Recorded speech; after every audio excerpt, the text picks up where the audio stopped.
Well, hello guys, hello. Welcome back to the Big Fat Psychic channel. I'm so pleased to be reading again for you today. Okay, I'm starting to feel much better, guys. Are you? We're getting into the land of the living again. Sticking to our routines and, you know, trying to make progress. That's the best move to make, okay? Thank you for all your feedback for your readings that you've had on the Big Fat psychic.com website. A few of you are saying the same thing. It's like, I know you, like I understand you. Well, in that particular moment, when I'm reading the cards, I am understanding you. I'm seeing what you don't want to say. I'm feeling, you know, certain things that you don't want, you know, you feel shy to say to others, maybe. You know, it's difficult. But, you know, I just thank you so much for allowing me to read for you, for choosing me, and obviously for the great feedback. And I'm just so pleased that a lot of you are benefiting, okay? So you are invited to have a moan or complain if it doesn't resonate. I haven't had any, okay? I haven't even had any questions like, could you clarify? So I'm either getting excellent reports or nothing at all. So, you know, please, you know, if there's something, if you've had a reading and it would only be one or two and it hasn't resonated with you and you've not felt like you can come back to me, then you can, you know. I'm your friend, I'm your sister, I'm your, you know, your confidant, I'm your advisor, I'm everything. So just, you know, don't be offended. So I'm not saying I've got things wrong with anybody. I'm not saying that at all. But, you know, I ain't getting any... like feedback to say it doesn't resonate. So please don't be offended. I'll be offended if it hasn't resonated and you haven't said anything. But, you know, there's also the possibility as well, like on eBay, a lot of people didn't leave direct feedback with me. They like to do it in a more impersonal way and leave it on eBay. You won't find me there now. I have closed the account down. So, anyway, okay, let's get into this then. So, we're just going to do a warm-up. Oh, Megan and Doria, let's have a look then. I will be getting, you will find a lot of good readings come out today and tomorrow on the stuff you want to know, but I just thought I'd warm up with this one. So, as you know, or as you've heard, Doria is practically moving in. That's the words, practically.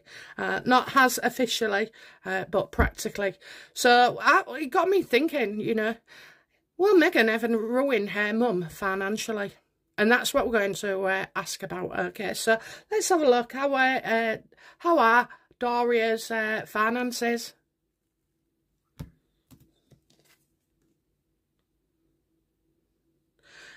Seems she's worried. Okay. Oh, she's fearing the loss, okay. Fearing the loss. Now, why on earth would a woman with apparently 9 million in the bank, or, you know, loads of Harry's and Megan's funds, why would she be left feeling like that? Because I actually feel that, you know, Doria does not feel included in financial decisions. She doesn't get a say. And she's fearing losing the lot, you know, going back to less than square one, you know, back to less than square one, back to nothing. Why is Doria so worried about her finances? Yeah, look, you see, it's not Doria spending any money, right? She don't go anywhere hardly.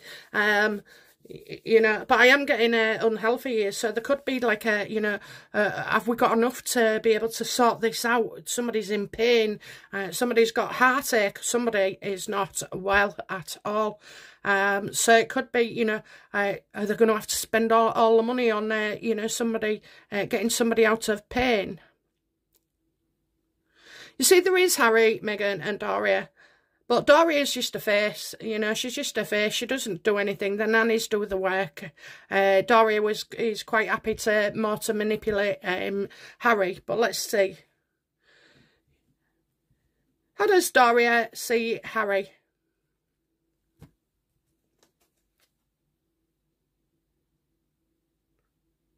Oh, well, you know, maybe Harry's telling on Doria. You know, Doria is there to stir the pot, to literally make the pot, you know, roll the pot. You know, I don't know, you know, Doria has done time. Doria has done time. I don't care what anybody tells me.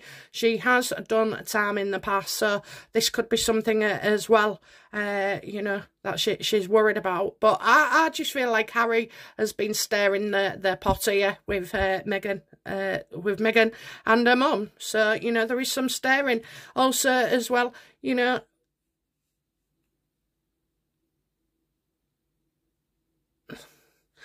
I want to say that Doria stares it as well, you know. I just get like between din, din, din, din, din, din, din, din, that's how it's going, din, din, din, in my head, you know. 1 minute Doria's nice, 1 minute Doria's awful, 1 minute Harry's okay, 1 minute Harry's not okay, you know. So it's causing a lot of things here.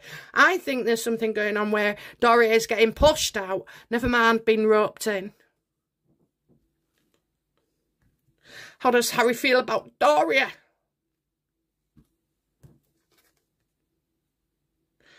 You know, she's like, you sneaky little bastard. Sorry, that's what flew out, okay? You sneaky bastard.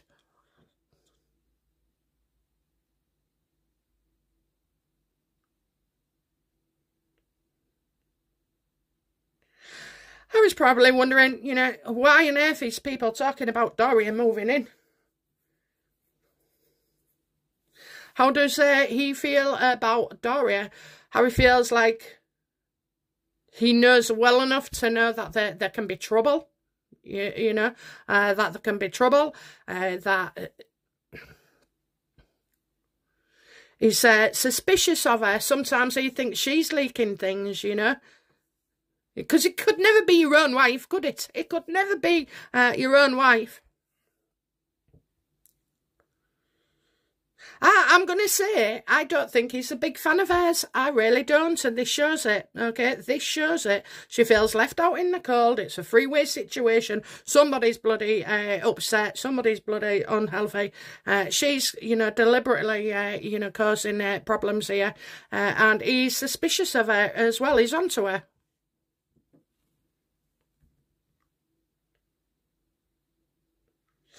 Is Doria indeed classed as moving in with Meghan Markle?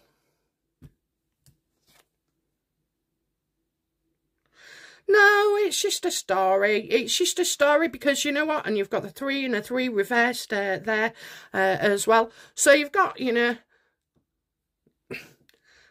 whose bright idea was that to say in the paper? You know, that kind of thing. Why is he so pissed off that this Doria's been mentioned? Well, it would be miffed if it's true that, you know, they're not getting on.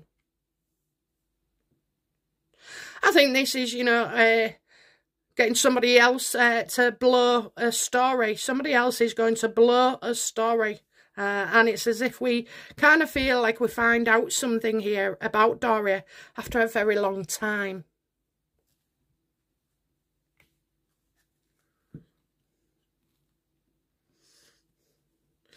How does Meghan feel about her mom, you know, coming to live with her?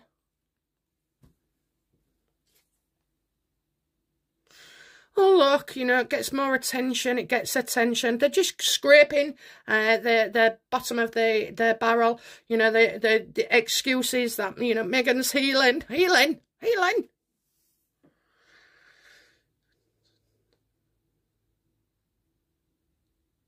It's just about getting in the papers. I mean, it's not a big thing, is it? You know, but again, anything about Meghan and Doria and anybody else who's associated with Meghan, she's the big draw. It's not Harry. Harry's the prince, but she makes the news. She makes the news all the time, every day, every bloody day. It's always Meghan Markle. It's rarely Harry on his own.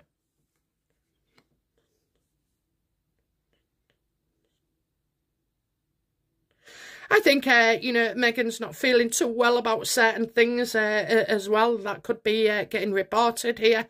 So she's looking for backup from her mum as well. And, like, so Harry could be thinking, well, what's the big fuss? Why is she upset? Why is she upset over this? Why is she upset over this? If she's got nothing to do with it, why is she upset over this? Why does she need her mum with her right now?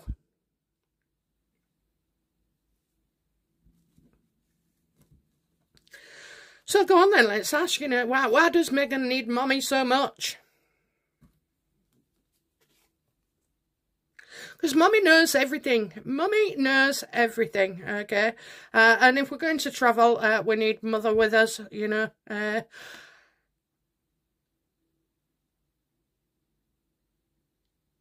Something going on, something coming big, okay? Something, a massive headline coming for Meghan. Something that we thought was not going to happen at all.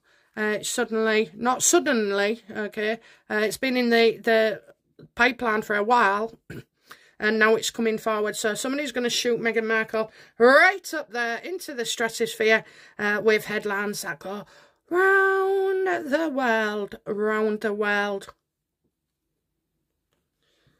Okay, give us a clue then, universe. Oh, by the way, I still have Freddie, by the way, okay, and I still have my crystal. My crystal's there, look, I'm just putting it there. And Freddie, he's with me a lot. He's not just with me when I'm reading now. I'm actually having conversations with him about other things. I mean, if you can ask anybody in spirit, what would you ask? Give me some suggestions, because I'm struggling. I know my own life, so, you know, and I can easily guess what's coming the next day or two. But, you know, if you could speak to anybody in spirit, what would you ask them? Okay, let me know in the comments. Okay, anyway, so yeah, what are these headlines going to be?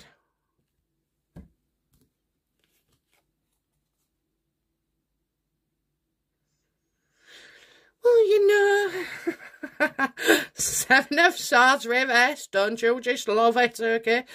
Somebody's going to tell about lies, reveal lies, okay? I think this is actually something Meghan does. I think it's more about something Meghan does rather than what others would reveal, okay? So she's obviously trying to keep something out, keep something out. She knows what's coming. She knows exactly what's coming because it's deliberate here.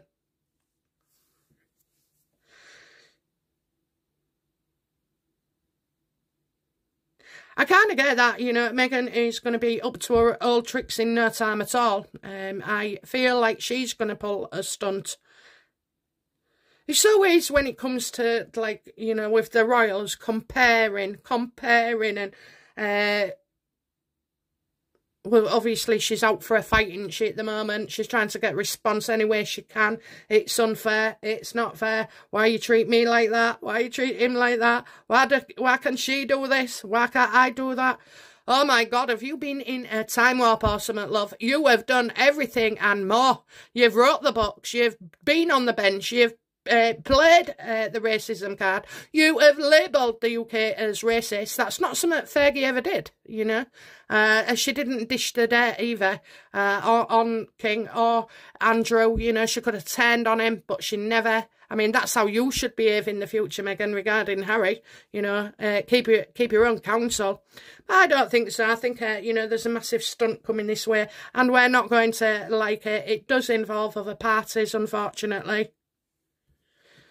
Can we be a bit more specific then, you know?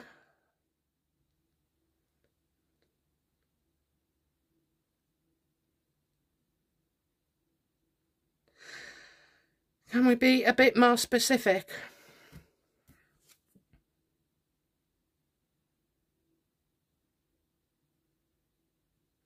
Right, well, these talks of pain, okay, these talks of pain, got a lot of swords here, you got more swords than you have anything else, actually. So, you know, I'm getting an overwhelming sense of despair, accept help. So, you know, this can sometimes be about putting yourself in the same situation over and over again and still getting those negative results. You know, the more she cries to us that she's a victim, the more damage it does, because we see her as not being a victim. I mean, you know, most victims cannot speak out, cannot, you know, afford a $500,000 wardrobe, don't have security, don't have people advising them, don't have, you know, all these people, you know, victims. She's not a victim. She puts herself in a situation where she wants to be, and that's what she wanted, okay? So that's what she wanted. You wanted to be in the headlines, love. Well, you're going to be, but for, you know, what I assume is the wrong reasons here, you know. She's lost so much weight. It's nothing to do with Ozempic. It's because of all the stress and the negativity of the press, you know. Starving herself, you know, because of the press. I'm telling you now, you know, and I'm only speaking about Meghan, not anybody else's input on eating disorders. There is no eating disorder. There wanted to be one for Diana, and she's in complete control all the time what happens to her. She could have done good. She didn't. She wanted to, you know, be, well, should I say righteous? I think righteous is the word, you know. Do what I say, but not as I do, you know, with all the, well, with all the stuff that goes on, you know, Meghan is a very unhealthy person.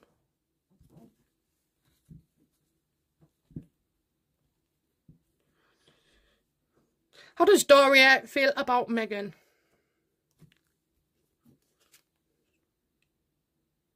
Well, obviously, you know, Meghan's been criticising her a fair bit, so Doria's always on a guard with her own daughter. Now, I can see why, can't you? When you look at the pictures going back and the videos, and she's glaring at a moment, you know, what is it? Putting the hair behind her ears, always parting her hair, always fiddling, messing with her bloody hair. But, you know, she's going to be there. But Doria's, like, feeling a bit under pressure, doesn't want to do something as well that Meghan is going on about.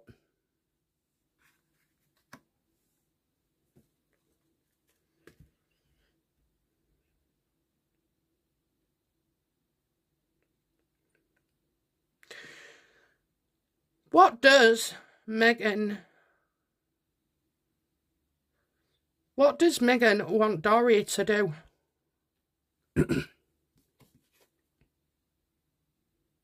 Talk to her father, talk to her father, talk to her father, and obey the rules as well, you know. So Meghan's in charge, she has to run everything, she has to be in control, she'll tell you where to go, what to dress, where to say, you know. I am so surprised that Doria was let out on her own that day when she was, filmed or captured with the Kardashians, okay. So I feel like...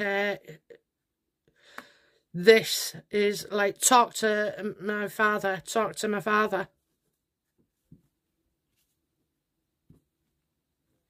Well, that would certainly, you know, make a headline news, wouldn't it?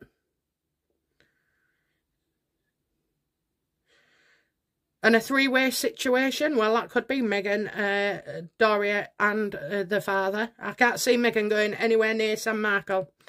But I can see, you know, Meghan getting Doria to go through, you know. What does Meghan want her father to do?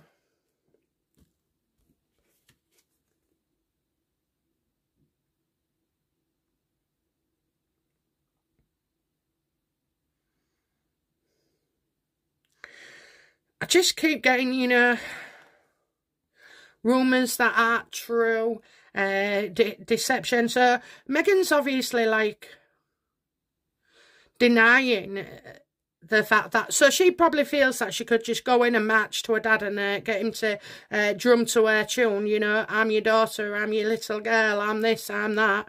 However, you know, Meghan, you've treated your father like shite. He doesn't owe you nothing. And he also, as well, has learned that you are no longer like his daughter. You're not the daughter he had. You're not the daughter he raised. You know, you're a full-on psychopath. That's what you are. You're cold. You're nasty. You're vindictive. You're cruel. You're spiteful. You're manipulative. That's what he's learned. You know, how awful is that for a parent to sort of, like, you know, raise a child and then see them turn into something that you actually do not recognise at all. I think there's a bit more to this. I don't just think it's, you know, Thomas and Samantha's case. I think there's other stuff as well.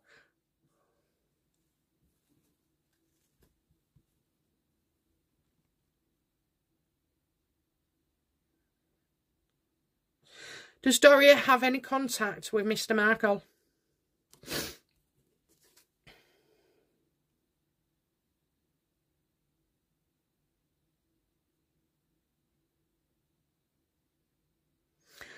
Oh dear.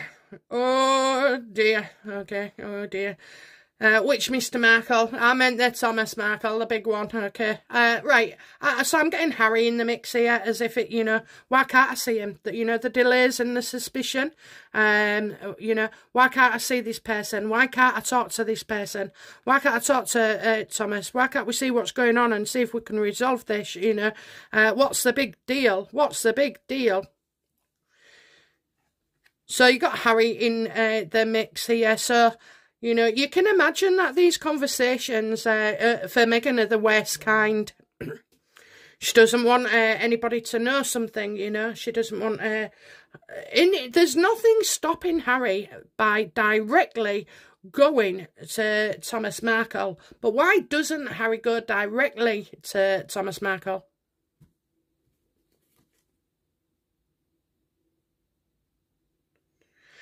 Because, you know, he wants to do it with his wife and his wife's permission. So he's trying to work on her. He is trying to work on her. So I think, you know, Doria, Meghan will want to keep close tabs on Doria. Why does Meghan want Doria around so much?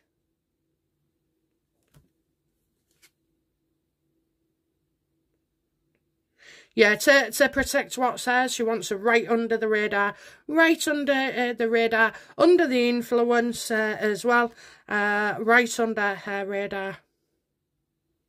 So Doria providing support, and the, you know, will you know, Meghan in the end ruin her mother financially?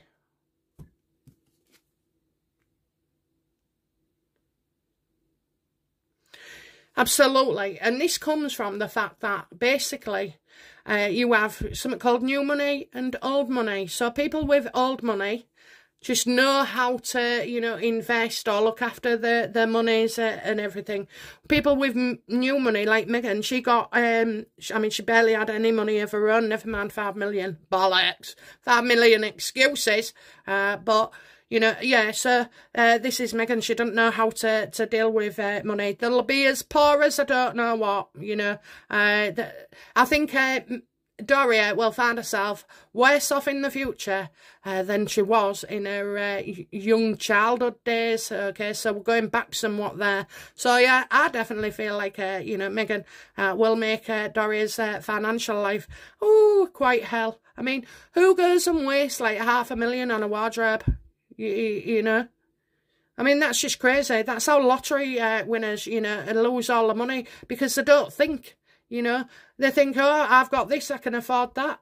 Well, you know, if you've got $1 million in the bank, try living off some of the interest for a little bit, you know, or buy yourself a nice little house that, you know, is going to rise in value, and, you know, try and limit your income. $1 million isn't much to live on in these days, is it? I mean, I certainly wouldn't...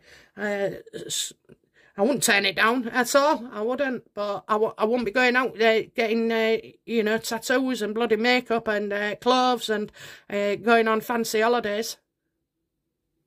And I'd say, I'd want to make sure my money was so, like, left to my children if I had some. Aren't you? When you become more, worth more dead than alive. Won't be going for tea that often, that's for sure. But yeah, oh dear. So yeah, I think, you know, back to basics. Meghan, you will be left with nothing at the end of the day. And not because the royal family didn't give you enough, not because Harry didn't give you enough, but because you blew the lot. You know, you blew the lot, you can't control your feelings, and anytime you want to change something on the outside of your life, you know, you'd go out and buy a new dress, or have your hair done, or do this, or do that, you know, you're trying to match the inner to the outer, and unfortunately, Meghan, well, there's nothing really attractive on inside you, okay, because you are cold, because you are mean, because you are spiteful, because you are jealous, because you are envious. You're all these negative things. There's nothing that sings sunshine and rainbows from you, you know. You should care about of her. She should be, you know, present in your life. You should be happy about where you are. You've got everything, you miserable cow, and you're still not happy. Oh dear. Anyway, right, that's me off my soapbox. Okay, guys, I'll be back soon with another reading. Bye now. Bye-bye.